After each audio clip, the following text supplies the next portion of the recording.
Well, of course, the big news is that we have a new coalition government. So I'm joined now by Margaret Eaton to discuss what the implications this will have for local government. Margaret, thank you very much for joining us today.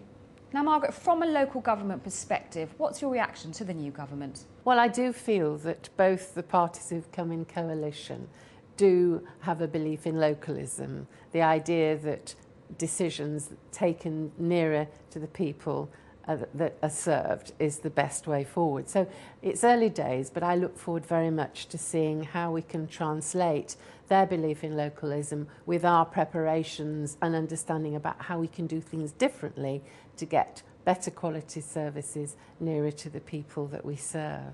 And of course, relating to local government, what are you expecting to see from the new government?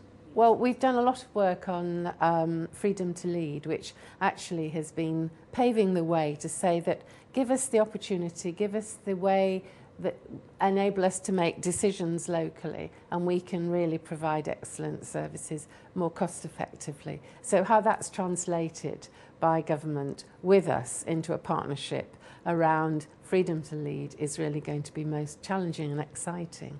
Now, when dealing with Westminster, what will your priorities be and what sort of issues will you be raising? Well, the fact that at the moment everything has been so centralist and national government has more or less tried to control every aspect of local government life. We want to see a fundamental change in that. And I think that's going to be very exciting and will make a huge difference to what we can actually deliver. At the minute, there are lots of areas and levels of bureaucracy between government and local government. And if that could all be stripped out, then, we cut out the middleman would be the ideal, and then we can get on delivering for people. Now, they are talking of £6 billion worth of cuts this year. How concerned are you for public services? Well, I think it's up to public services to recognise the reality. Everybody's going to have to face challenges. And what I have already said about doing things differently can make a huge difference if we take away layers of bureaucracy and non-productive areas and focus on services, which is what people expect. Then I think we're well prepared to do our best to deliver in those circumstances.